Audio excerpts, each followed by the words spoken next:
আইন দিয়া, ডান্ডা দিয়া, পুলিশ দিয়া, দুদক দিয়া সমাজ আর রাষ্ট্রকে ঠিক করা যায় না। বাংলাদেশ ঠিক হয়েছে? 16 বছর জুলুম ছিল, চুরি ছিল, দুর্নীতি ছিল।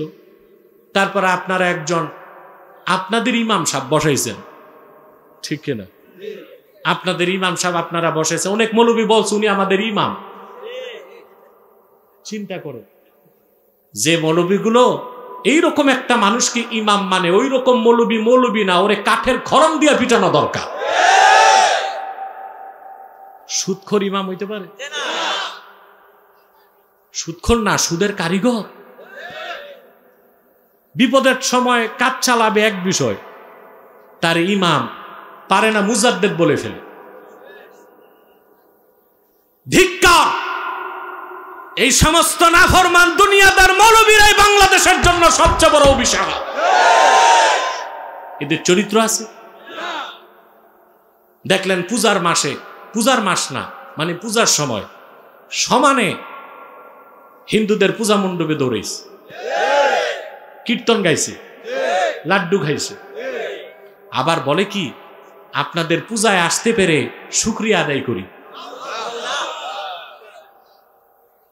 2 টাকার ভোটের জন্য ইমান, আকিদা, বিশ্বাস সব বিসর্জন দিয়েছে। নাউজুবিল্লাহ বলবেন না? বলতে পারে আমরা তো যাই আর মূর্তিরে সাজদা করি নাই। মূর্তিকে সাজদা করা তো শিরকে আকবার, কিন্তু সম্মানের সাথে মূর্তি পূজাকে সংহতি জানানো, মূর্তির সামনে সম্মানের সাথে দাঁড়ানোটাও আরেক প্রকার শিরক। এই শিরকি কাজ কিছু মৌলবী করছে কিনা? এগুলো ওই যে বলছি, ভিতর ঠিক নাই, সিরাত ঠিক নাই, আকিদা ঠিক নাই, ইমান ঠিক নাই, সুরত ধরছে জুব্বা, কুর্তা, লেবাস। এ হচ্ছে ওয়েল ডেকোরেটেড মৌলবী, সুসজ্জিত মৌলবী। জুব্বা, কুর্তা, টুপি, পাগড়ি সব ঠিক আছে, আর মানুষকে গোমরাহ করতেছে, পথভ্রষ্ট করতেছে। মধুর সাথে বিষ মিশায়া মানুষের আকীদা নষ্ট করতেছে। আসবে সময়, আমাদের সময় আসবে,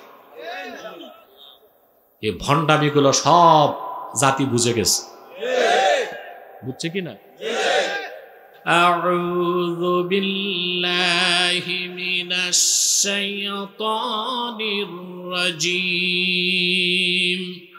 বিসমিল্লাহির রাহমানির রাহিম।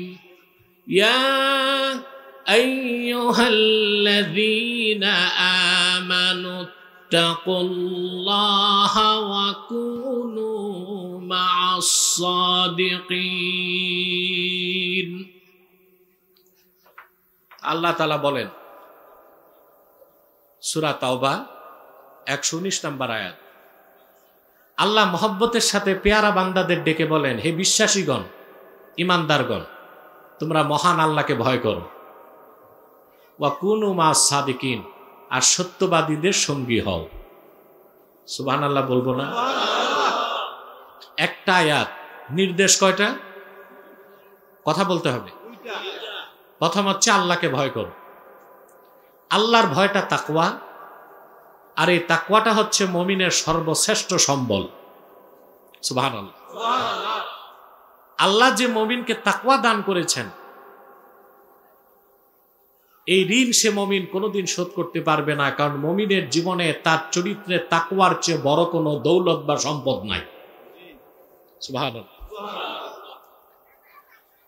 কুরআনুল কারীমে আল্লাহ রাব্বুল আলামিন বলেন, ওয়া তাযাওয়াদু ফাইন্না খায়রাজ যাদিত তাকওয়া।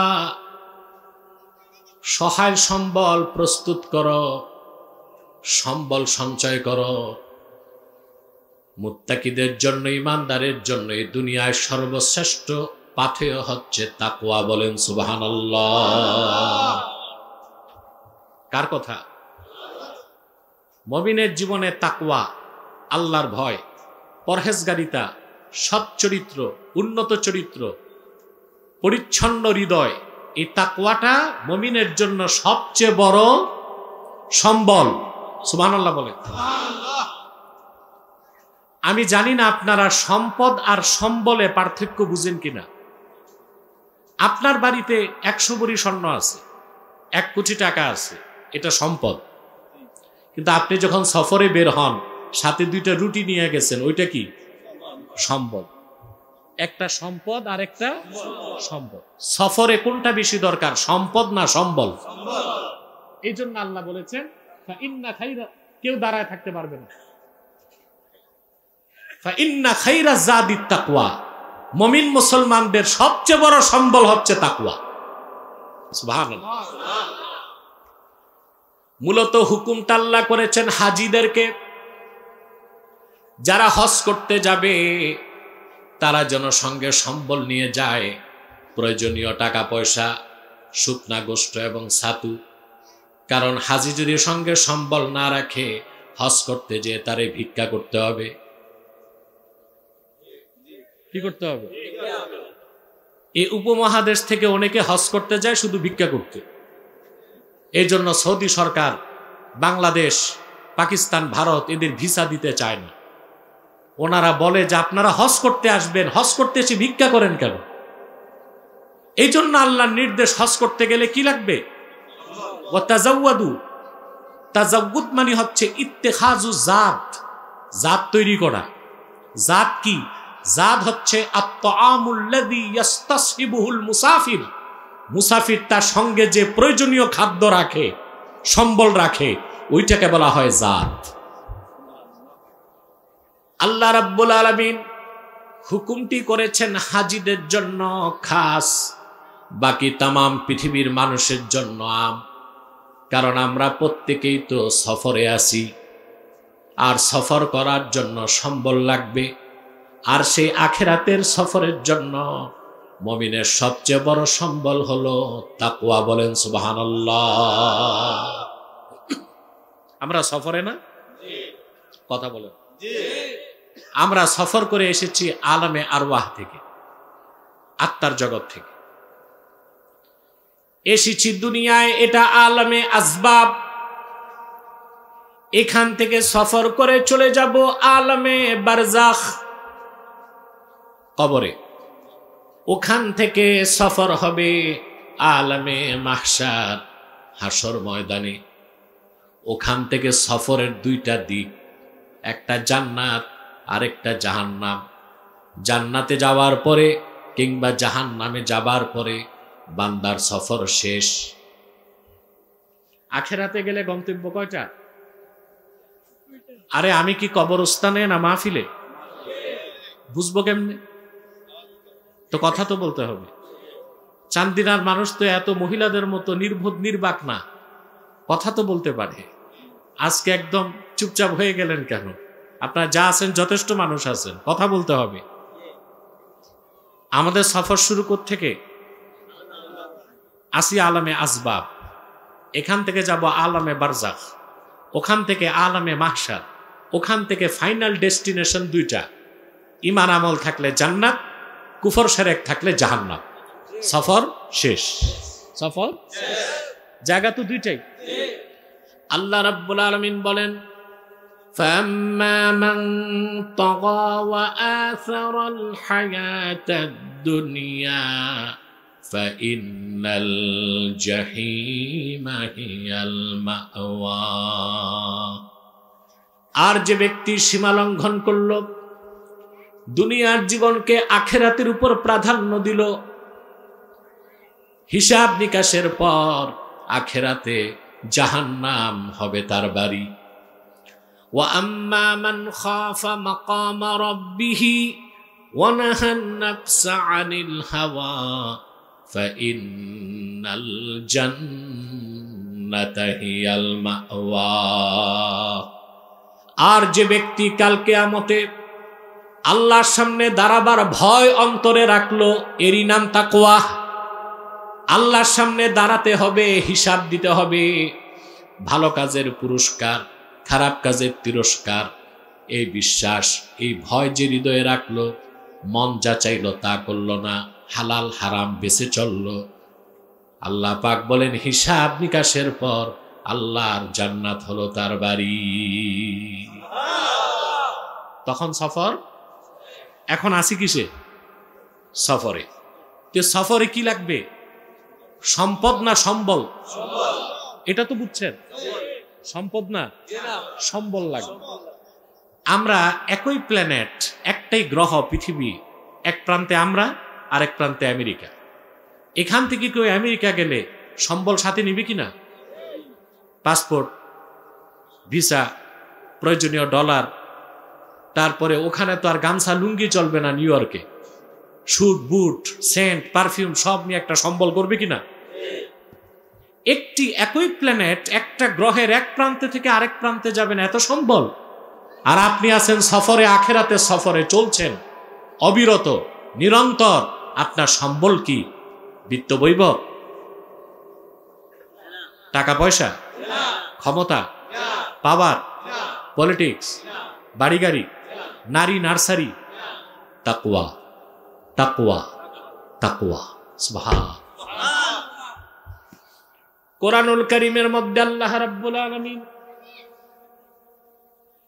আল্লাহকে ভয় করার কথা, তাকওয়ার কথা মুফাসসিররা বলেন একবার দুইবার নয় 250 বার বলেছেন। নামাজের কথা কয়বার বলছেন? জোরে বলেন। আর আল্লাহকে ভয় করার কথা আল্লাহ বলেছেন 250 বার। তার কারণ হচ্ছে কোন একজন মুমিন যখন ঈমান আনার পর তাকওয়া অর্জন করে তখনই তার পক্ষে খাঁটি মুসলিম হওয়া সম্ভব হয়। কিন্তু ঈমান আছে তাকওয়া নাই, ওই লোকটার মধ্যে যথেষ্ট মুনাফিকি পাওয়া যাবে। সে নামাজ পড়বে, সুদও খাবে,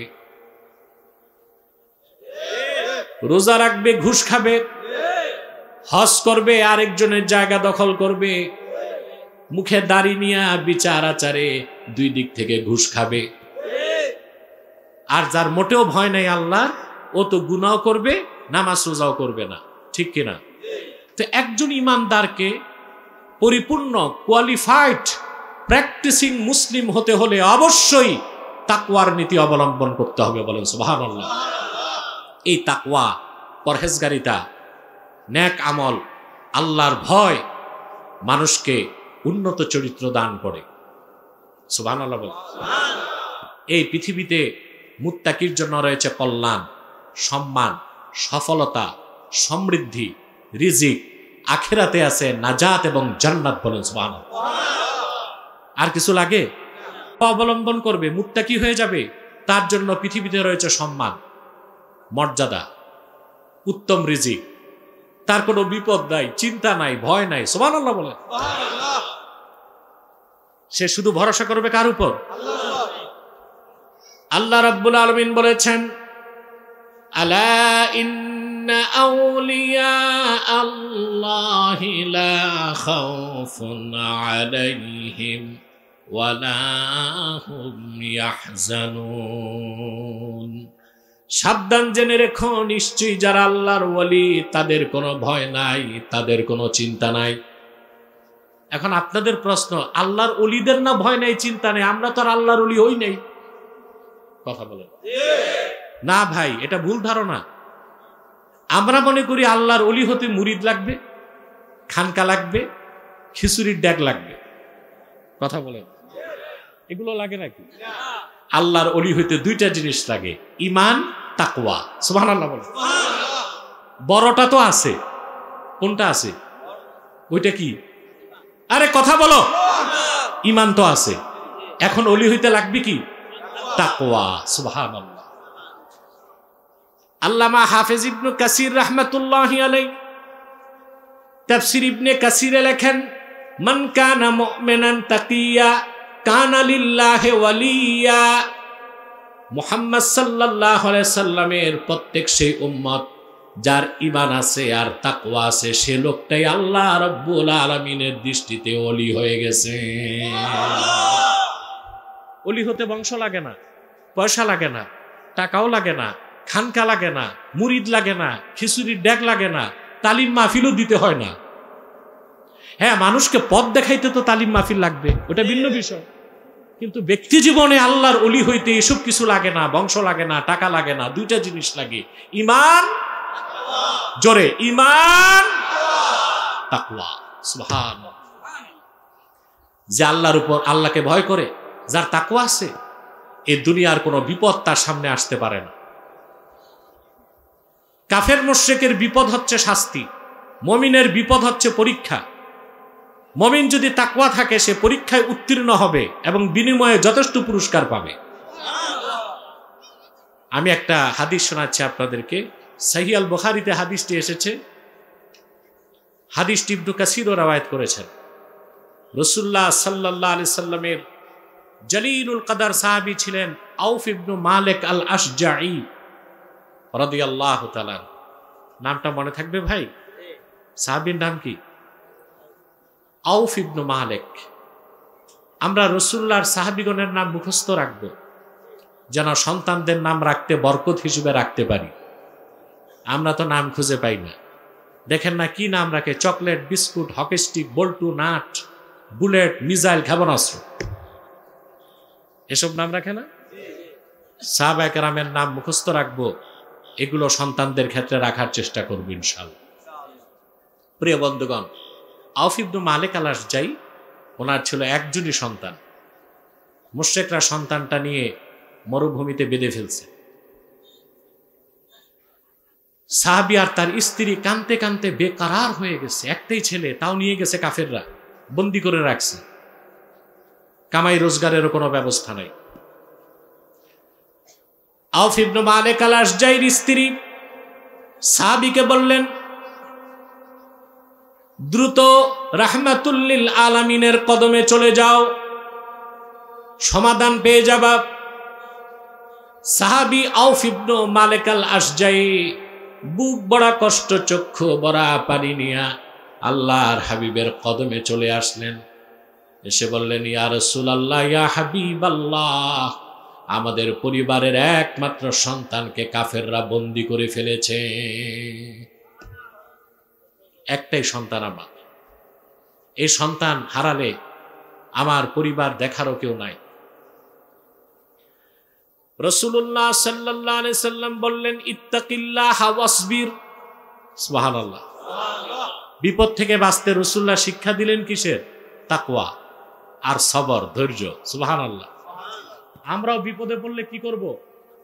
তাকওয়াকে লালন করব, সবরকে ধারণ করব ইনশাআল্লাহ। না পুলিশের কাছে দৌড় দিবেন? হায় হায় হইল কি, হাই হুতাশ করবেন না, আল্লাহর উপর ভরসা রাখবেন। রাসূলুল্লাহ সাল্লাল্লাহু আলাইহি ওয়াসাল্লাম বললেন, আল্লাহকে ভয় করো, ধৈর্য ধরো।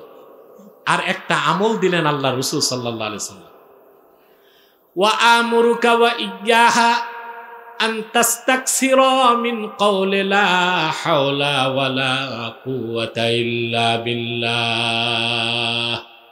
সাহাবী, তোমাকে আর তোমার স্ত্রীকে আমি আদেশ করছি, তোমরা এই বিপদ থেকে উদ্ধারের জন্য বেশি বেশি লা হাওলা ওয়ালা কুওয়াতা ইল্লা বিল্লাহ এই দোয়াটা পড়তে থাকো। সবকটা মনে থাকবে? কথা বলেন।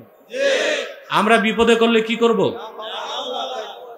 আগে আল্লাহর উপর ভরসা করব, ধৈর্য ধরব, আর অগণিতবার পড়তে থাকবো লা হাওলা ওয়ালা কুওয়াতা ইল্লা বিল্লাহিল আলিয়্যিল আযীম। বলেন সুবহানাল্লাহ। আল্লাহ তার হাবিবের উম্মতকে কত বড় সম্পদ দিছে, এই দোয়াকে বলা হয় কানজুম মিন কুনুজিল জান্নাহ। আল্লাহু আকবার।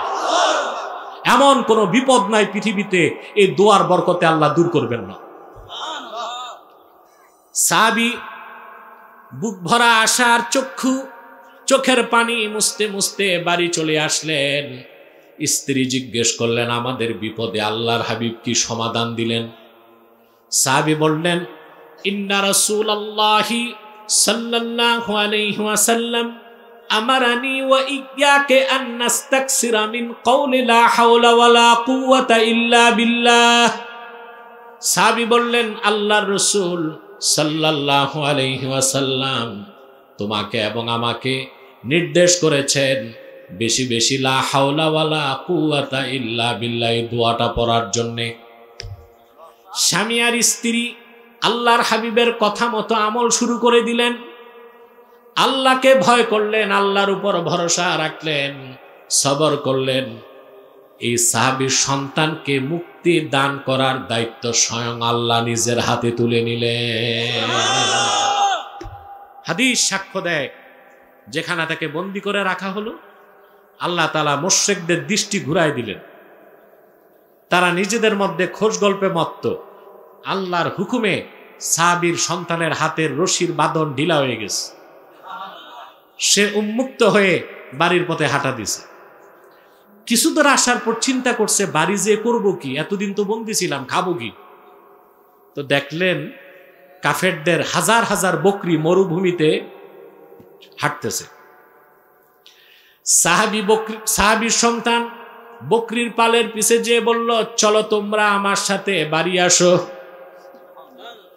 বুখারীর রওয়ায়াত সাক্ষ্য দেয়, আউফ ইবনে মালিক আল আশজাইর সন্তান তার বাবার কোলে ফিরে এসেছে, সঙ্গে 4000 বকরি গনিমতের মাল চলে এসেছে। আল্লাহ রাব্বুল আলামিন সঙ্গে সঙ্গে ওহী নাজিল করে ঘোষণা করলেন, ওয়ামান ইয়াত্তাকিল্লাহা ইয়াজআল লাহু মাখরাজা ওয়া ইয়ারযুকহু মিন হাইসু লা ইয়াহতাসিব। আল্লাহ তাআলা ঘোষণা করলেন, আর যে ব্যক্তি ঈমান আনার পরে মহান আল্লাহকে ভয় করবে, তাকওয়াকে ধারণ করবে, সুবহানাল্লাহ বলেন, এই দুনিয়ার চরম বিপদে তার মুক্তির জন্য আল্লাহ তার পথ বানায় দিবেন। ওয়া ইয়ারযুকহু মিন হাইসু লা ইয়াহতাসিব, আর এমন জায়গা থেকে আল্লাহ তারে রিজিক দিবেন যেটা সে কল্পনাও করতে পারে না, বলেন সুবহানাল্লাহ। অতএব যে ব্যক্তি তাকওয়াকে ধারণ করবে, তাকওয়া ভিত্তিক জীবন গঠন করবে, সেই ব্যক্তির রয়েছে পৃথিবীতে সুখ, শান্তি, কল্যাণ, সফলতা, মর্যাদা, বলেন সুবহানাল্লাহ। আর আখেরাতে আছে জান্নাত। আরে ভাই, রাসূলুল্লাহর প্রত্যেক উম্মতই তো জান্নাতে যাবে, কিন্তু রাসূলুল্লাহর উম্মতের মধ্যে যারা মুত্তাকি, তাকওয়াবান, আল্লাহ তাদেরকে বেহেশতের সুউচ্চ মাকাম দান করবেন, তাদের মর্যাদাই ভিন্ন থাকবে। আল্লাহ রাব্বুল আলামিন কোরআন কারীমের মধ্যে বলেন, আল্লাহ তাআলা কোরআন কারীমে বলেন, কুল আউনাব্বিউকুম বিখাইরিম মিন যালিকুম লিল্লাযীনা তাকাউ ইনদা রাব্বিহিম জান্নাতুন তাজরি মিন তাহতিহাল আনহারু খালিদিনা ফিহা ওয়া আজওয়াজুম মুতাহহারাতুন ওয়া রিদওয়ানুম মিনাল্লাহ। আল্লাহ রাব্বুল আলামিন বলেন, প্রিয় হাবিব মুহাম্মদ সাল্লাল্লাহু আলাইহি ওয়াসাল্লাম, আপনি মানব জাতিকে বলুন, এই দুনিয়ায় যে সহায় সম্পদ আছে, এ সব কিছুর চেয়ে উত্তম যে জিনিস, সেই ব্যাপারে আমি তোমাদের বলবো নাকি? শোনো, লিল্লাযিনা তাকাও, সুবহানাল্লাহ, যারা আল্লাহকে ভয় করেছে, তাকওয়া ভিত্তিক জীবন গঠন করেছে, পরহেজগারিতাকে লালন করেছে, ইনদা রাব্বিহিম জান্নাত, তাদের রবের কাছে তাদের জন্য রয়েছে একটা দুইটা না, অসংখ্য জান্নাত। সুবহানাল্লাহ বলবেন না? তাজরি মিন তাহতিহাল আনহার, যে জান্নাত সমূহের নিচ দিয়ে স্বচ্ছ পানির নহর প্রবাহিত। সুবহানাল্লাহ বলবেন না? খালিদিনা ফিহা, মুত্তাকিগণ চিরকাল সেই জান্নাতে বসবাস করবে। ওয়া আজওয়াজুম মুতাহহারা, সেই জান্নাতে মুত্তাকিদের জন্য রয়েছে আল্লাহর পক্ষ থেকে পবিত্র স্ত্রীগণ। কেমন পবিত্র স্ত্রী? জিন কিংবা মানুষ কেউ কোনোদিন তাদের গায়ে হাত দিতে পারে নাই, তাদের গোসল লাগবে না। বেহেশতে আল্লাহ তাআলা যে স্ত্রী আপনাদেরকে দিবেন, তা ভাষায় ব্যক্ত করার কোনো শব্দ আমার কাছে নাই। হাদিস সাক্ষ্য দেয়, একজন মুমিন জান্নাতে তার স্ত্রী হুরের দিকে তাকাবে, সৌন্দর্য উপভোগ করে দৃষ্টি ঘুরাবে, দ্বিতীয়বার তাকাবে, সৌন্দর্য বেড়ে যাবে, তৃতীয়বার আরো বেড়ে যাবে, চতুর্থবার আরো বেড়ে যাবে। অনন্তকাল জান্নাতের স্ত্রীদের প্রতি আকর্ষণ এক জাররা পরিমাণও কমবে না। দুনিয়ায় আপনার বউ আর কত সুন্দরী, মনে করেন মিস ওয়ার্ল্ড, বিশ্ব সুন্দরী, কিন্তু বয়স বাড়ার সাথে সাথে কথাই আছে মেয়েদের বেলায় কুড়িতে বুড়ি, কুড়িতে বয়স বাড়ার পর দেখবেন তার চামড়া কুচকে গেছে, চেহারার সৌন্দর্য লাবণ্য ভাটা পড়ে গেছে, ঠিক কিনা? দেহের সৌষ্ঠব কমে গেছে, আপনার আকর্ষণ ধীরে ধীরে কমে যাবে। কিন্তু বেহেশতে সম্পূর্ণ তার বিপরীত। ওই স্ত্রীদেরকে যতবার দেখবেন আকর্ষণ তত বাড়বে, বলেন সুবহানাল্লাহ। এই পবিত্র স্ত্রীগণ আল্লাহ মুত্তাকিদেরকে দিবেন। আর কি দিবেন? সবচেয়ে বড় নেয়ামত, ওয়া রিদওয়ানুম মিনাল্লাহ, আল্লাহর পক্ষ থেকে চিরকালের জন্য সন্তুষ্টি, বলেন সুবহানাল্লাহ। সহিহ আল বুখারীতে এসেছে, রাসূলুল্লাহ সাল্লাল্লাহু আলাইহি সাল্লাম ইরশাদ করেছেন, হিসাব নিকাশের পর জান্নাতীরা যখন জান্নাতে চলে যাবে, স্বয়ং আল্লাহ রাব্বুল আলামিন উপস্থিত হয়ে বলবেন, আমার পেয়ারা বান্দারা, আমার উপর তোমরা রাজি আছো নাকি, সন্তুষ্ট আছো নাকি? সুবহানাল্লাহ বলবেন না? বেহেশতীরা বলবে, আল্লাহ তাআলা যা চেয়েছি তা পেয়েছি, যা চাই নাই তাও তো পেয়েছি। তোমার সৃষ্টির মধ্যে কোন সৃষ্টিকে এত মর্যাদা দাও নাই, আমাদেরকে যত মর্যাদা দিয়েছ। আল্লাহ বলবেন, আমার পেয়ারা বান্দারা, সবচেয়ে বড় নেয়ামত এখনো দেই নাই। এখন আমি ঘোষণা করছি, মনে রেখো তোমরা, আমি আল্লাহ তোমাদের উপর রাজি হয়ে গেলাম, আর কোনদিন আমি নারাজ হব না। এটাকে বলা হয়েছে রিদওয়ানুম মিনাল্লাহ, আল্লাহর পক্ষ থেকে সন্তুষ্টি, বলেন সুবহানাল্লাহ। এই সব কিছু কার জন্য? লিল্লাযিনা তাকাও, তাদের জন্য যারা তাকওয়াকে অবলম্বন করেছে, মুত্তাকি হয়ে গেছে, বলেন সুবহানাল্লাহ। তাকওয়া অবলম্বনকারীকে শুধু আল্লাহ বেহেশত দিবেন না, বেহেশতে উচ্চ মাকাম দিবেন, তার সম্মানকে বুলন্দ করে দিবেন। কোরআনুল কারীমে আল্লাহ রাব্বুল আলামিন বলেন, ওয়াসিকাল্লাযীনা তাকাও রাব্বাহুম ইলাল জান্নাতি যুমারা, যারা তাদের রবকে ভয় করেছে, এই সব মুত্তাকিদেরকে দলে দলে সম্মান দিয়া আল্লাহর জান্নাতের দিকে নিয়ে যাওয়া হবে। মুত্তাকিরা মিছিলের সাথে বেহেশতে ঢুকবে, সুবহানাল্লাহ বলেন। হাত্তা ইযা জাউহা ওয়া ফুতিহাত আবওয়াবুহা ওয়া ক্বালা লাহুম খাযানাতুহা সালামুন আলাইকুম তিবতুম ফাদখুলুহা খালিদিন। এই মুত্তাকিগণ যখন জান্নাতের দরজার কাছে পৌঁছে যাবে, তাদের দরজায় কড়া নাড়ার দরকার হবে না, দরজাগুলো খুলে যাবে। আর বেহেশতের রক্ষী ফেরেশতাগণ তাদেরকে সংভাষণ জানায় বলবে, সালামুন আলাইকুম তিবতুম, তোমাদের উপর আল্লাহর পক্ষ থেকে শান্তি বর্ষিত হোক। দুনিয়ায় তোমরা ভালো মানুষ ছিলে, ভালোভাবে জীবন যাপন করেছ। ফাদখুলুহা খালিদিন, যাও আল্লাহর জান্নাতে চিরকালের জন্য বসবাস করো, বলেন সুবহানাল্লাহ। তাকওয়া অবলম্বন করবেন, কথা বলে না। আপনারা আছেন চাকরি বাকরি ব্যবসা নিয়ে আর রাজনীতির পিছে জানমাল সব দিচ্ছেন, কিন্তু ইহকালের কল্যাণ ও পরকালীন মুক্তির জন্য সবচেয়ে বড় সম্বল কি? এই তাকওয়ার দিকে আপনাদের কোনো দৃষ্টি নাই। আল্লাহ রাব্বুল আলামিন কোরআনে অন্যত্র বলেন,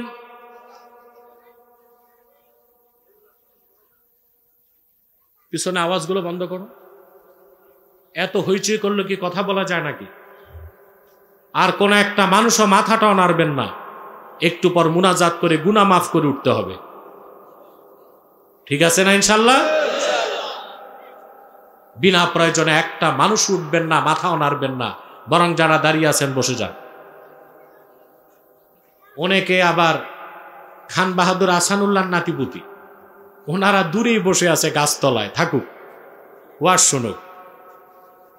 প্রিয় বন্ধুগণ, আল্লাহ তাআলা বলেন, মাসালুল জান্নাতিল্লাতী উইদাল মুত্তাকুনা তাজরি মিন তাহতিহাল আনহার উকুলুহা দাইমুন ওয়া জিল্লুহা তিলকাল জান্নাতুল্লাতী তিলকাদ্দা মাসালুল জান্নাতিল্লাতী উইদাল মুত্তাকুন।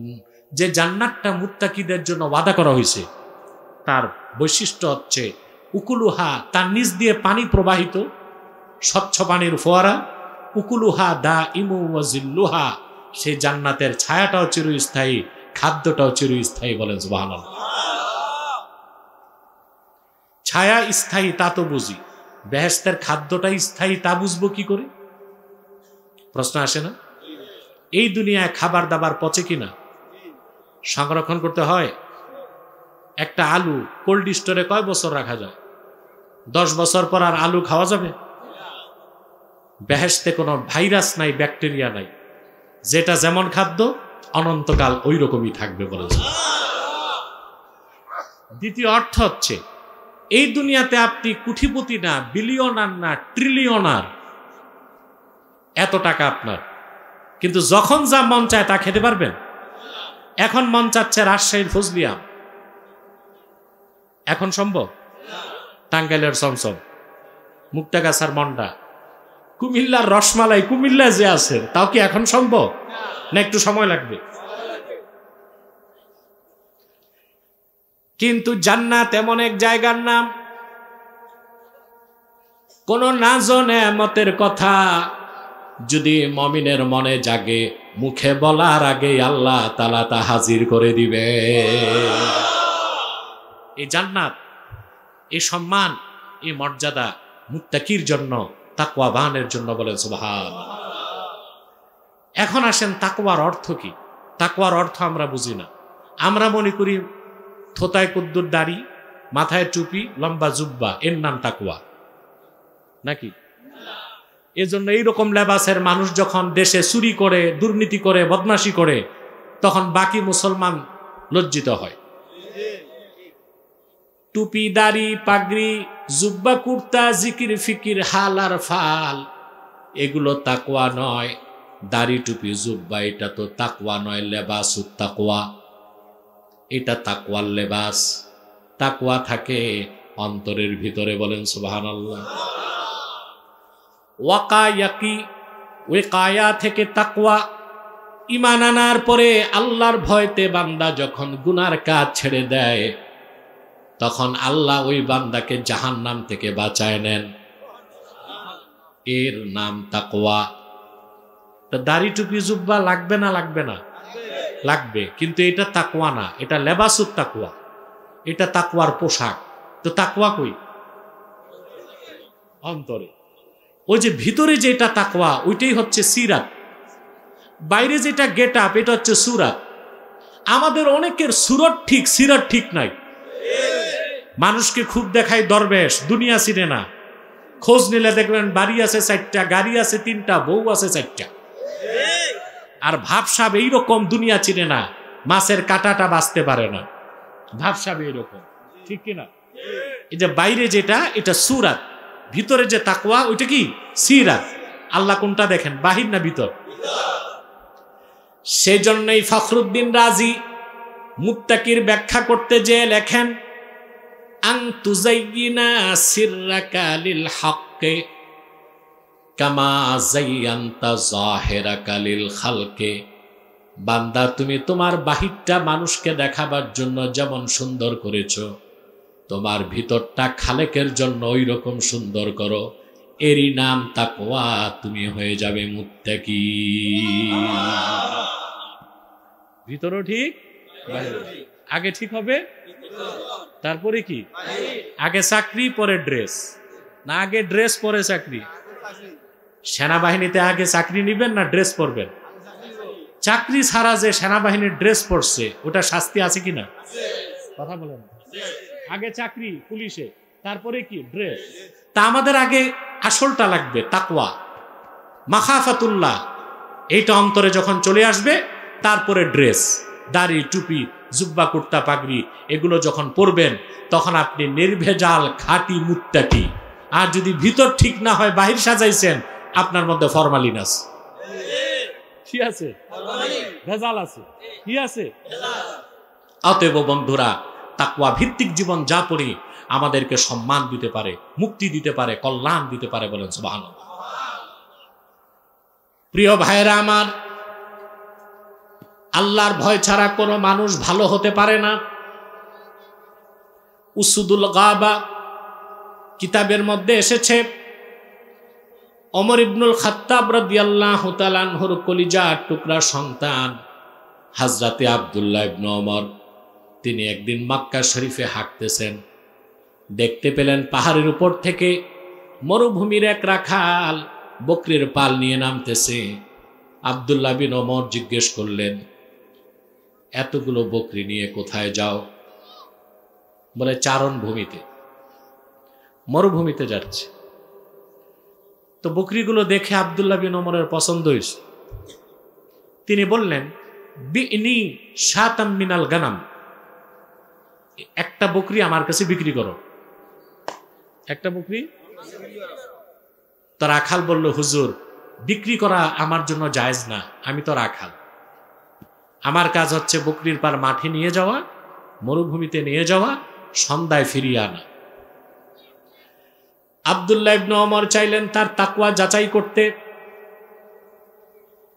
তিনি বললেন, একটা বকরি বিক্রি করে দাও, টাকাটা পকেটে রেখে দাও, তোমার মনিব জিজ্ঞেস করলে বলবা একটা বকরি বাঘে খেয়েছে।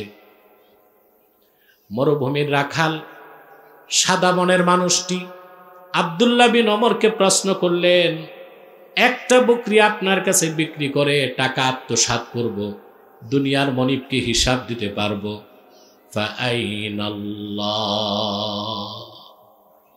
কিন্তু সবার যিনি মালিক, আল্লাহ কোথায়? আল্লাহ তো আছেন, ওনার চোখ ফাঁকি দিতে তো পারবো না। আব্দুল্লাহ ইবনে ওমর অবাক হয়ে গেলেন, মরুভূমির এক বেদুইন রাখালের অন্তরে আল্লাহর ভয় এই পরিমাণ আছে। বলেন সুবহানাল্লাহ। এটাই তাকওয়া। এটাই কি? এই তাকওয়া যখন থাকে, মানুষ তখন অন্যায় থেকে বাঁচে, গুনাহ থেকে বাঁচে, তার চরিত্র উন্নত হয়। সুবহানাল্লাহ। তার অন্তরে যে সুকুমার বৃত্তিগুলো আছে তা বিকাশ ঘটে, সে ভালো মানুষ হয়, কোয়ালিফাইড মুসলিম হয়, প্র্যাকটিসিং মুসলিম হয়। জেনা, বেবিচার, চুরি, ডাকাতি, দুর্নীতি, চাঁদাবাজি, টেন্ডারবাজি, বদমাশি, গীবত, শেকায়েত, এই সব গুনাহ থেকে সে বাঁচতে পারে, আল্লাহর ওলি হিসেবে মরতে পারে। বলেন সুবহানাল্লাহ। আমার প্রিয় ভাইয়েরা, হযরতে আব্দুল্লাহ ইবনে হযরত ওমর রাদিয়াল্লাহু তাআলা আনহু, তিনি একদিন হাঁটতেছেন, দেখলেন বিপরীত দিক থেকে আসতেছেন কাবুল আহবার। কাবুল আহবারকে দেখে হযরত ওমর বললেন, হাদ্দিসনি আনি তাকওয়া, তুমি আমাকে একটু ব্যাখ্যা করো তাকওয়ার অর্থ কি? সুবহানাল্লাহ। কাবুল আহবার বললেন, আমিরুল মুমিনিন, আপনি কি কখনো কণ্টকাকীর্ণ কাটা বিছানো পথে হাঁটছেন নাকি? আপনারা হাঁটছেন? কাটাযুক্ত পথ হাঁটছেন? হাঁটবেন কেমনে? চান্দিনার বাইরে তো জানি না, পাহাড় পর্বত ঘুরলে এগুলো দেখা যায়। আমার দেখা হয়েছে, আলহামদুলিল্লাহ। আব্দুল্লাহ ইবনে হযরত ওমর বললেন, হ্যাঁ, কণ্টকাকীর্ণ কাটাযুক্ত পথে বহুবার হাঁটছি। কিভাবে হাঁটছেন? সাবধানে, সন্তর্পণে, সতর্কতার সাথে, যেন একটা কাটা আমার চামড়ায় লাগবে, দূরে থাক, কাপড়ও না লাগে, এত সতর্ক ছিলাম। কাবুল আহবার বললেন, আমিরুল মুমিনিন, এরই নাম তাকওয়া। এই দুনিয়ায় আল্লাহ তার রাসূল যা কিছু হারাম করেছেন, প্রত্যেকটাই মুমিনের জন্য এক একটা কাটা। মুমিন যখন আল্লাহর ভয়তে হারামের কাটা থেকে নিজের চরিত্রকে রক্ষা করবে, এই সাধনার নাম তাকওয়া, আর সেই মহা সাধকের নাম মুত্তাকি। আল্লাহর ভয় এটা অন্তরে থাকলে ভালো হওয়া যায়, আল্লাহর ভয় অন্তরে না থাকলে বাতুলিল মুত্তাকিন। والصلاة والسلام على محمد صلى الله عليه وسلم رحمة للعالمين وعلى آله وصحبه أجمعين। আল্লাহ তাআলা মহাপবিত্র ঈদ মিলাদুন নবী সাল্লাল্লাহু আলাইহি ওয়াসাল্লাম স্মরণে আহলে বায়ত সুন্নি ঐক্য ফোরামের উদ্যোগে আয়োজিত আজকের বিশাল সুন্নি মহাসম্মেলনে তোমার অসংখ্য দিনদার, ইমানদার, নেককার, আশেক বান্দা, পর্দার আড়ালের মা বোনদেরকে নিয়ে হাত তুলেছি। এতগুলো মানুষের মধ্যে যার দুটো হাত তোমার ভালো লাগে আল্লাহ, তার দুটো হাতের বিনিময়ে জিন্দেগির গুনাহগুলো মাফ করে দাও। হৃদয়ের গভীর থেকে দোয়া করি আল্লাহ, তোমার আখিরি নবী নূর নবীজি আমার মুহাম্মদ মুস্তাফা সাল্লাল্লাহু আলাইহি ওয়াসাল্লাম আজ থেকে ১৫০০ বছর আগে দুনিয়ার থেকে বিদায় নিয়েছেন। হায়াতুন নবী হিসেবে জান্নাতুল ফেরদাউস রওজা মুবারকে বিশ্রাম নিয়েছেন। রব্বুল আলামিন জীবনে একবার তোমার আখিরি নবী নূর নবীজি আমার মুহাম্মদ মুস্তাফা সাল্লাল্লাহু আলাইহি ওয়াসাল্লামের জান্নাতুল ফেরদাউস রওজা মুবারকে উপস্থিত হয়ে গো আল্লাহ, তোমার হাবিবের নূরের কদমে দরুদ ও সালামের হাদিয়া দেবার আগে আল্লাহ তুমি ডাক দিও না। রব্বুল আলামিন একবার বা একাধিকবার যারা সোনার মদিনায়, নূরের মদিনায় যেতে পেরেছি আল্লাহ, জীবনে বারবার তোমার আখিরি নবী নূর নবীজি আমার মুহাম্মদ মুস্তাফা সাল্লাল্লাহু আলাইহি ওয়াসাল্লামের নূরের শহর মদিনাতুল মুনাওয়ারা জিয়ারতের জন্য তাদের কপালটা খুলে দাও। হৃদয়ের গভীর থেকে দোয়া করি আল্লাহ, তোমার আখিরি নবী নূর নবীজি আমার মুহাম্মদ মুস্তাফা সাল্লাল্লাহু আলাইহি ওয়াসাল্লামের নূরের চেহারা মুবারক স্বপ্নে একবার দেখে গো আল্লাহ, জান্নাত ওয়াজিব হবার আগে তুমি ডাক দিও না। মাবুদ একবার বা একাধিকবার যারা তোমার আখিরি নবী নূর নবীজি আমার মুহাম্মদ মুস্তাফা সাল্লাল্লাহু আলাইহি ওয়াসাল্লামের নূরের চেহারা মুবারক স্বপ্নে দেখার সৌভাগ্য লাভ করেছে আল্লাহ, জীবনে বারবার দেখার জন্যে তাদের কপালটা তুমি জান্নাতি কপাল বানায় দাও। রব্বুল আলামিন সুন্নি মহাসম্মেলনে দিনের বেলা তোমার হাজার হাজার নেককার বান্দা এসেছে, পর্দার আড়ালের মা বোনেরা বসে আছে। আমি পাপী সহ যারা হাত তুললাম আসর নামাজের সময়, আমাদের গুনাহগুলো মাফ করে প্রত্যেককে তোমার অলির কাতারে জায়গা করে দাও। এ মাহফিলের জন্য যারা ধন দিয়েছে, মন দিয়ে যারা খেটেছে, নৈতিক সমর্থন জ্ঞাপন করেছে, সকলের ধনমনকে কবুল করে মাহফিলটা নাজাতের জারিয়া বানায় দাও। রব্বুল আলামিন এই এলাকার কলিজার টুকরা যুবকগুলোরে তোমার হাতে সুপর্দ করে দিলাম। প্রত্যেক যুবককে খাঁটি ইমানদার বানায় দাও, সহি আকীদার ধারক বানায় দাও, আহলুস সুন্নাল জামাতের অনুসারী বানায় দাও, খাতমে নবুয়ত আন্দোলনের সৈনিক বানায় দাও, নামাজি বানায় দাও। যাদের কাজ নেই, বেকার, তাদেরকে সম্মানজনক চাকরি দাও। যে যুবকের ব্যবসা আছে, হালাল ব্যবসায় লক্ষ গুণ বারাকা দাও। আমার যে যুবক বন্ধু বিদেশ যেতে চায়, তার স্বপ্নটা পূরণ করে দাও। আল্লাহুম্মা আইন্না আলা তাআতিকা ওয়া যিকরিকা ওয়া শুকরিকা ওয়া হুসনি ইবাদাতিক ইয়া হাইয়্যু ইয়া কাইয়্যুম বিরহমাতিকা নাস্তাগীস আসলিহ লানা শানানা কুল্লাহ ওয়া লা তাকিলনা ইলা আনফুসিনা তারফাতা আইন ফাতিরাস সামাওয়াতি ওয়াল আরদি আনতা ওয়ালিয়ুনা ফিদ দুনিয়া ওয়াল আখিরাহ তাওয়াফফানা মুসলিমিনা ওয়া আলহিকনা বিস সালিহিন।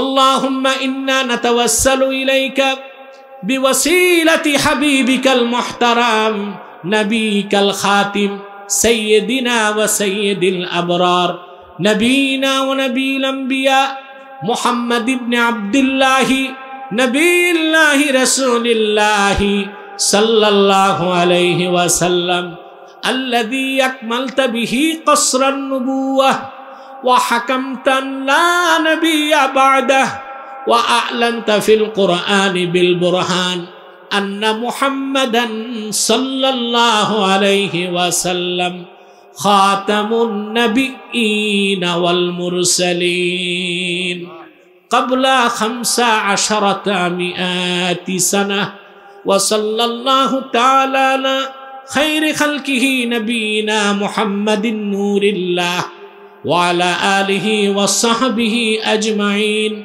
برحمتك يا أرحم الراحمين.